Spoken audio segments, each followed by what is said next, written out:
தவறு செய்வதற்கு வெட்கப்படுகிற ஒரு உணர்ச்சி வேணும். லஞ்சம் வாங்கினாலும் காரியத்தை சரியா முடிச்சு கொடுத்துருவாங்க. அவனுக்கு சான்றிதழ் வேறு நம்ம வழங்குகிறோம். எப்போதை காட்டிலும் இன்றைக்குத்தான் கூடுதலாக தேவைப்படுகின்றன என்று நான் நினைக்கிறேன். எந்த ஒரு செயலை செய்தாலும் அதற்கு ஒரு எதிர்ப்பு இருக்கும். பெண் காமத்திற்கும் நாணத்திற்கும் இடையில் எப்படி துன்பப்படுகிறாள்னு ஒரு குரல். நீ இப்படியே புலம்பிட்டு இருக்க வேண்டியதுதான். காலம் பூரா இதே புலம்பல் தான் நீ இருக்கணும். இதுக்கு ஒன்றும் தீர்வு வராது. பெண்கள் நாணப்பட வேண்டும் என்பது இனி அப்படியெல்லாம் தேவையில்லை.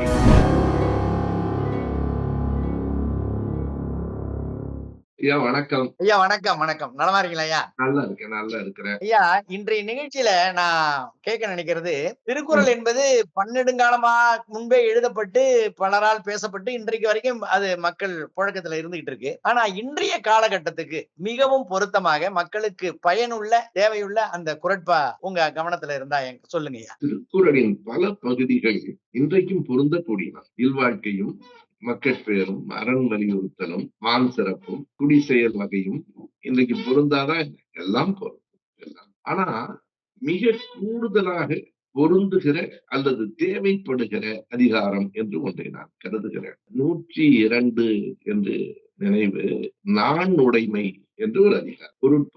பொருட்பால் முடிய போகிற இடத்தில் நான் உடைமை. அந்த அதிகாரத்தில் வரும் குறட்பாக்கள் இன்றைக்கும் தேவைப்படுகின்றன என்பதை விட முன் எப்போதை காட்டிலும் இன்றைக்குத்தான் கூடுதலாக தேவைப்படுகின்றன என்று நான் நினைக்கிறேன். வள்ளுவர் எழுதிய அந்த காலத்தில் கூட அந்த அதிகாரத்தில் உள்ள குறள்களுக்கு எவ்வளவு தேவை இருந்திருக்குமோ தெரியாது. ஆனால் இன்றைக்கு அதற்கு தேவை கூடுதலாக இருக்கிறது. வேறொன்றும் அல்ல, அந்த 10 குறட்பாக்களிலும் வள்ளுவர் சொல்லுகிற செய்தி ஒன்றே ஒன்றுதான். மனிதன் என்பவன் தவறு கூட செய்கிறவன் தான், தவறு செய்யாத மனிதர்கள் இல்லை. ஆனால் தவறு செய்வதற்கு வெட்கப்படுகிற ஒரு உணர்ச்சி வேண்டும். அது அவமானம் என்று கருதுகிற உணர்ச்சி வேண்டும். தவறு செய்வதற்கு வெட்கப்படாத நாணமற்ற ஒரு சமூகம் வந்து விடுமானால் அதுதான் அந்த சமூகத்தின் கடைசி இடிநிலை என்பதுதான் அதனுடைய அடிப்படையான செய்தி. அதாவது தவறுகளை செய்யாமல் தவிர்க்க முயற்சி செய்வோம். குறைந்தது தவறுகளை செய்வதற்கு ஒரு வெட்கப்படுகிற ஒரு குணமாவது நம்மிடத்தில் இருக்க வேண்டும். இந்த நான் உடைமை என்று வள்ளுவன் சொல்வது அதற்கு 10 குறள்ல ஒரு குறளை எடுத்து சொல்லுகிறேன். ஊன் உடைமை எச்சம் உயிர்க்கெல்லாம் வேறல்ல, நான் உடைமை மாந்தர் சிறப்பு. நான் உடைமைதான் இந்த மனிதர்களுக்கான சிறப்பு என்று ஒரு குறளை சொல்றார். அதாவது இதுல இந்த குறள்ல வேறுபாடுகள் இருக்கு. ஊன் உடை எச்சம் உயிர்க்கெல்லாம் வேறல்ல. உணவு உடை கல்வி முதலான எல்லாம் இவைகள் எல்லாம் எல்லா உயிர்களுக்கும் பொது. ஆனால் நாணப்படுதல் என்பது மனிதர்களிலேயே பலருக்கும் சிறப்பை தருகிறது என்கிறார். இது எல்லா உயிர்களுக்கும் பொது என்றால் உடை எப்படி எல்லா உயிர்களுக்கும் பொது என்று ஒரு கேள்வி வரும். ஊன் உடை எச்சம் உயிர்க்கெல்லாம் வேறல்ல. அப்ப எப்படி உடை பொது? அதற்கு பரிமேலழகரே ஒரு விளக்கம் சொல்லி விடுகிறார். இந்த இடத்தில் உயிர் என்பது அகிரிணை அல்ல, மக்கள் உயிர் என்றுதான் பொருள். ஊனும் உணவும் உடையும் பிறவும் மக்கள் எல்லோருக்கும் வெவ்வேறானவை அல்ல, எல்லாம் பொதுவானவை. எது மனிதனை மனிதர்கள் இடத்திலே இருந்து உயர்த்தி காட்டுகிறது என்றால் அந்த வெட்கப்படுகிற மான உணர்ச்சி. நான் உடைமை மாந்தர் சிறப்பு. அந்த மனிதர்களுக்கு எது சிறப்பு? நான் உடைமைதான் சிறப்பு. வெட்கப்படுகிற ஒரு குணம் கூட உனக்கு இல்லையானால் எங்க போய் நிற்கும் இந்த சமூகம் என்று தெரியாது. பொய் பேசுவதற்கு, திருடுவதற்கு, கொலை செய்வதற்கு, லஞ்சம் வாங்குவதற்கு வெட்கப்படாத ஒரு சமூகத்தில் நாம் வாழ்ந்து கொண்டிருக்கிறோமோ என்று கவலையாக இருக்கிறது. அது என்ன மேஜைக்கு கீழே சும்மா கூடிய என்று வாங்கி கொள்ளுகிற கட்டத்துக்கு வந்துட்டோம். அதுலயும் பொது மக்கள்கிட்ட என்ன ஒரு குணம் வந்து சேர்ந்து விட்டதுன்னா, இந்த லஞ்சம் வாங்குவதை எதிர்ப்பது என்பதை தாண்டி, ஐயா அவரு லஞ்சம் வாங்கினாலும் காரியத்தை சரியா முடிச்சு கொடுத்துருவாங்க, அவனுக்கு ஒரு சான்றிதழ் வேறு நம்ம வழங்குகிறோம். அவர் ரொம்ப நல்லவங்க, சரியா வேலையை முடிச்சிருவாங்க.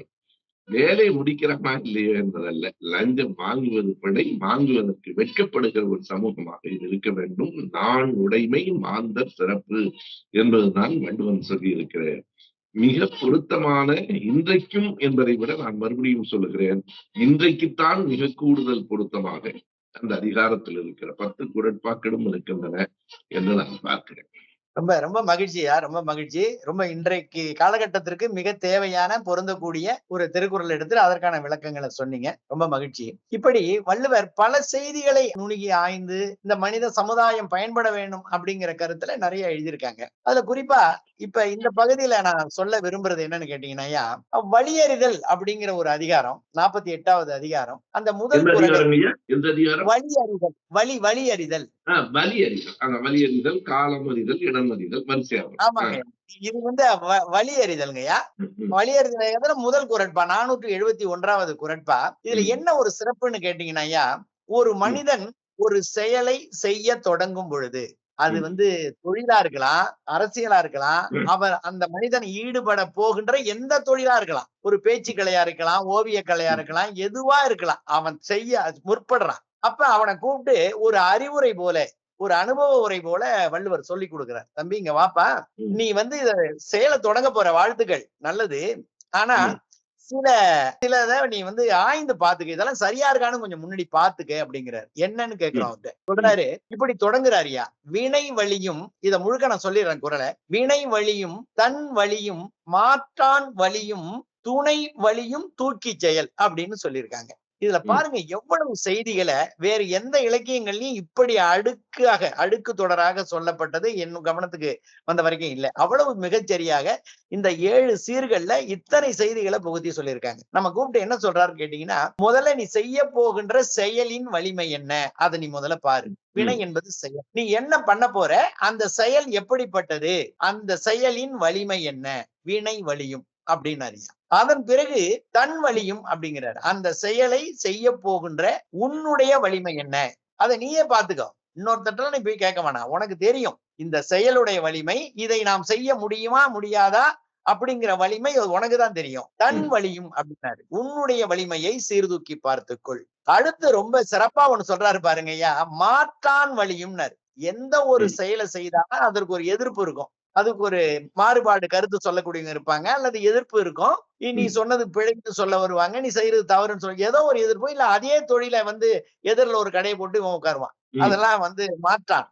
ஆமா. மாற்றான் வழியும். உன்னை ம், எதிர்த்து நிற்கின்றவன். நிச்சயமா ம், அதுக்கு ஒண்ணு வரும். ஒரு சின்ன தெருவுல ஒரு சின்ன கடை போட்டா கூட, அதுக்கு இந்த இடம் என் இடம் நான் தான் போடுவேன்னு வர்றதெல்லாம் இன்னைக்கு நம்ம கண்ணால பார்க்கிறோம். ம், அப்படிப்பட்ட மாற்றானாக இருக்கக்கூடிய உனக்கு மாற்றானுடைய வலிமை என்ன? அவனுடைய வலிமை என்னன்னு பாரு. அதுக்காக நீ ம், எதையும் நிறுத்திட வேண்டாம். இதெல்லாம் ம், ஆராய்ஞ்சு பாருங்கிறார். ம், மாற்றான் வலியும் அப்படின்னு சொல்லிட்டு ஐயா சொல்றாங்க. துணை வலியும். இதுல 2 செய்தி உள்ள இருக்குய்யா. உனக்கு துணையாக நிற்கின்றவர்களுடைய வலிமை என்ன? மாற்றானுக்கும் துணைவன் இருப்பான். அவனுக்கும் துணைவன் ஆமா. இருப்பான். அவர் பொதுவா துணை வலின்ட்டாரு. ம், உனக்கு துணையாக நிற்கின்றவருடைய வலிமை என்ன?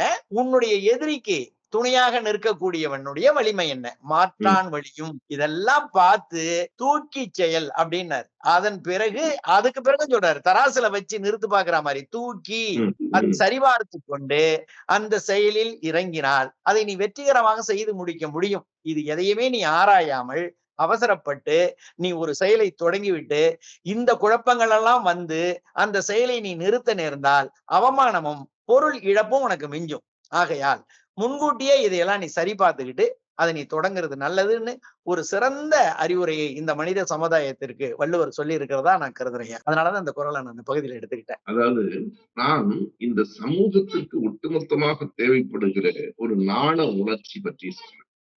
நீங்க ஒவ்வொரு தனி மனிதனுக்கும் தேவைப்படுகிற ஒரு ஆய்வு மனப்பான்மை. எப்போதும் எதை தொடங்குகிற போதும் அவன் எவற்றையெல்லாம் கணக்கில் கொள்ள வேண்டும் என்று. இப்போ நான் முதலில் குறிப்பிட்ட நாணம் போலவே இன்னொரு நாணம் இருக்கிறது. அது பற்றியும் சொல்றேன். ஒரு நாணு துறவுரைத்தல் அப்படின்னே ஒரு அதிகாரம் இருக்கு. நான் உடைமை ஒரு அதிகாரம். பொருட்பால்ல. காமத்துப்பால்ல நாணு துறவுரைத்தல் என்று நாணம் பற்றியது. அது இந்த மணல் ஏறுதல் பற்றி. அது இப்போ வழக்கிலும் இல்லை, தேவையும் இல்லை, விட்டார். இன்னொரு இடத்தில் வள்ளுவர் என்ன சொல்லுகிறார்? இந்த ஒரு பெண் காமத்திற்கும் நாணத்திற்கும் இடையில் எப்படி துன்பப்படுகிறாள்னு ஒரு குறள். படர் மெலிந்து இரங்கல் அப்படிங்கிற அதிகாரத்துல அவர் என்ன சொல்றார்?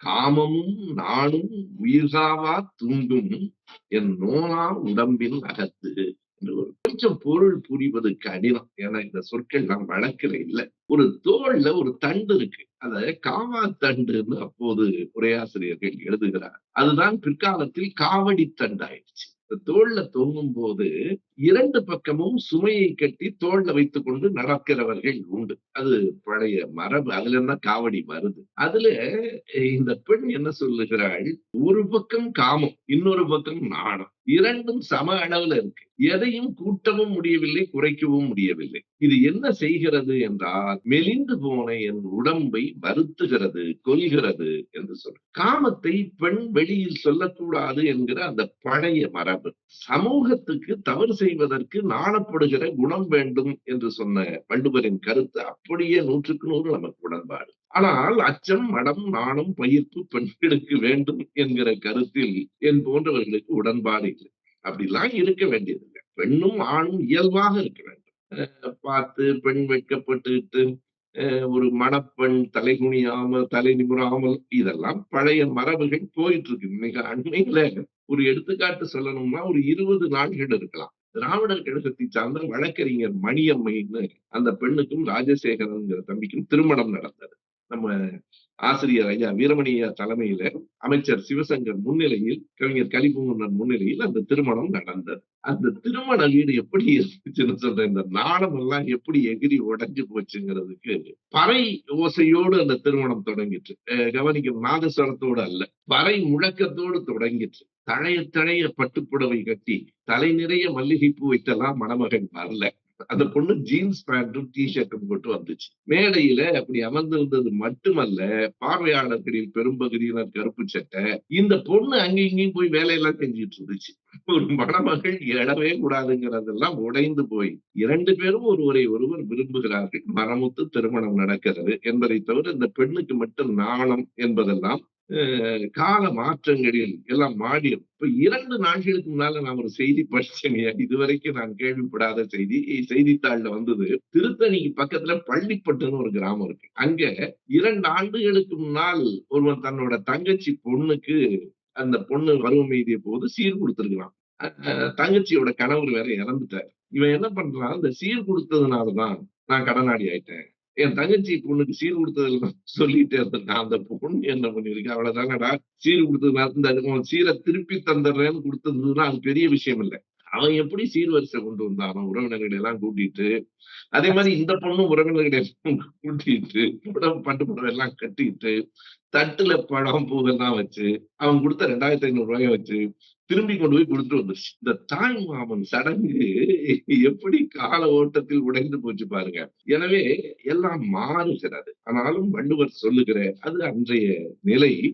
அந்த குரல் ரொம்ப அழகா இருக்கு. அந்த காட்சியும் வித்தியாசமா இருக்கு.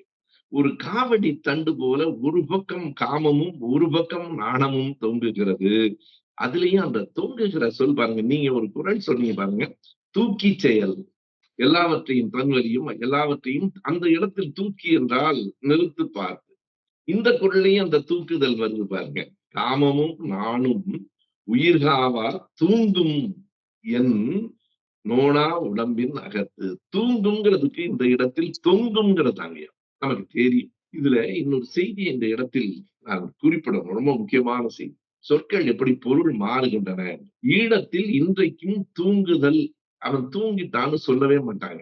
எனக்கு ஒரு முறை அவன் தூங்கிட்டாருன்னா, ஐயோ அப்படி சொல்லாதீங்க ஐயா, அவர் நித்திரை கொண்டுட்டான்னு சொல்லுங்கன்னாங்க. 2 ஒண்ணுதானேங்க. இல்ல, ஈழத்துல நாங்க அதுக்கு வேற பொருள் சொன்னோம். தூங்கிட்டார்னா கயத்துல தூங்கிட்டாருன்னு அர்த்தம். செத்து போயிட்டான்னு அர்த்தமாங்க. அவங்க தூங்கிட்டான்னு சொல்லவே மாட்டாங்க.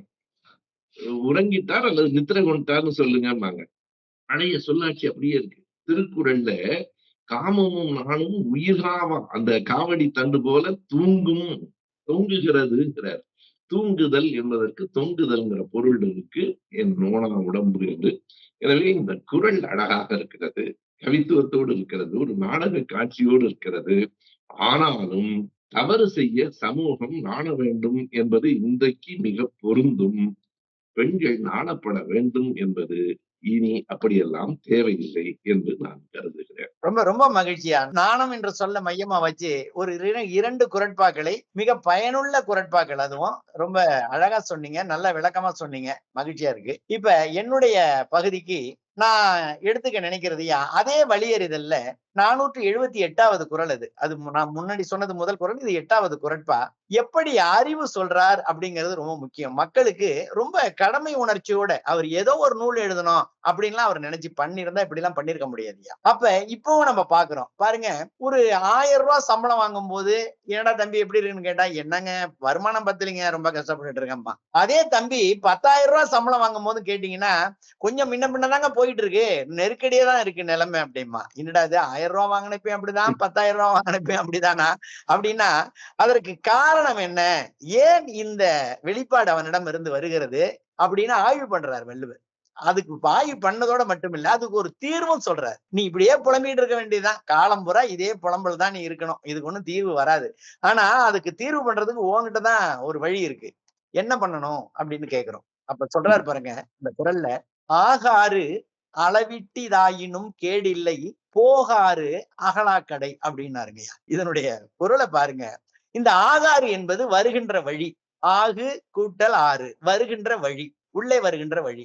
போகாறு என்பது வெளியே போகின்ற வழி. ஆகாறு அப்படின்னு சொல்லிட்டு இந்த பக்கத்துல அளவிட்டிதாயினும் கேடில்லை அப்படின்னு. இப்ப நான் கிராம பகுதியில இருக்கிறதுனால உங்களுக்கும் தெரிஞ்சிருக்கலாம், இல்ல தெரியாம கூட இருக்கலாம். நாங்க அந்த வயல் விவசாயம் பண்ணும் பொழுதுயா, இந்த பாய்மடை, வடிமடைன்னு 2 வச்சிருப்போம் அந்த வயல்ல. இந்த பாய்மடை என்பது தண்ணி உள்ள வர்ற வழி. வடிமடை என்பது தண்ணி மிகுதியா இருக்கும் பொழுதோ, தேவையில்லாத பொழுதோ வடிகட்டுறது, அல்லது லேசா வெளியில போயிட்டே இருக்கும். ஏன்னா தண்ணி மிகுந்துரும் அதனால. அப்ப என்ன பண்ணுவோம்னு கேட்டீங்கன்னா, அந்த பாய்கின்ற மடையின் வாயளவு பெரிதாகவும், அந்த வடிகின்ற மடையின் அந்த வழியை சின்னதா வச்சிருப்போம். இதுதான் இயல்பு.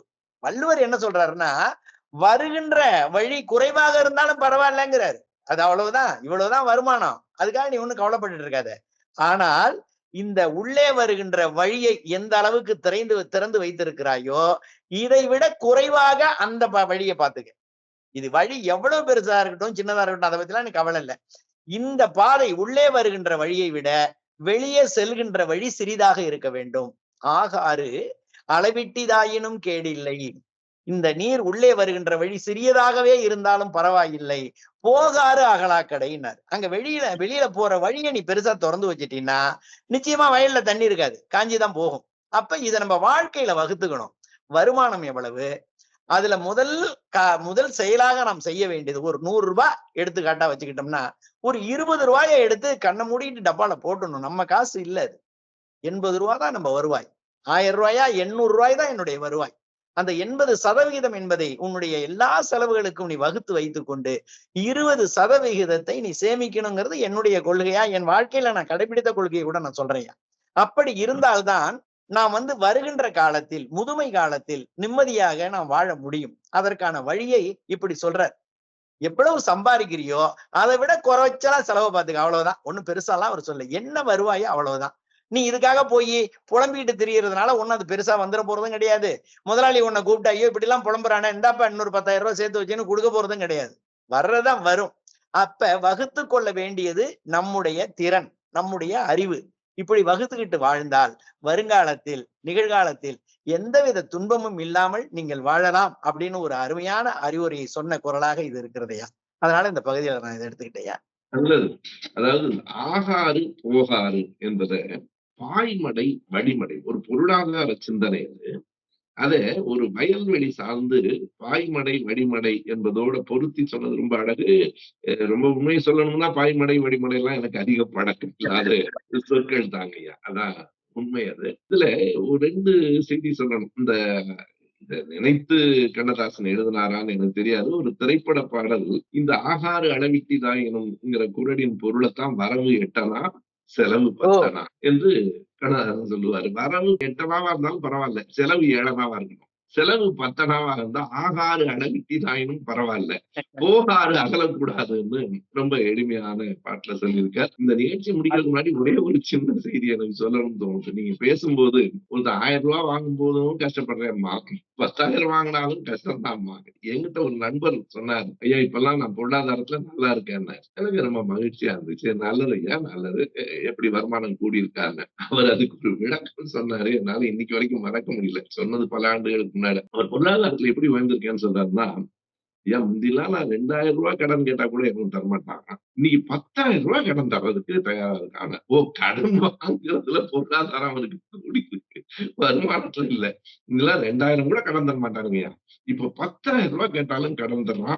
பொருளாதாரத்துல நல்லா இருக்கு. அவர் ஒரு நாளும் நல்லா ஆக முடியாது. எனவே இதையும் எனக்கு நீங்க பேசும்போது நினைவு வந்தது. ரொம்ப மகிழ்ச்சி. மறுபடியும் சந்திப்போம். நன்றி. நன்றி. வணக்கம். இடதும் இல்லை வலதும் இல்லை மையம் என்று குழப்பும் திரிபுவாதிகளின் உருட்டல்களுக்கு எதிராக சரியான திசை காட்டும் சிறந்த புத்தகம் நீங்கள் எந்த பக்கம். ஆசிரியர் தோழர் சுபவீரபாண்டியன். விலை ரூபாய் 70 மட்டும். புத்தகம் வாங்க திரையில் தெரியும் தொலைபேசி எண்களுக்கு தொடர்பு கொள்ளுங்கள். மேலும் கருஞ்சட்டை பதிப்பகத்தின் இணையதளத்துக்கு வாருங்கள்.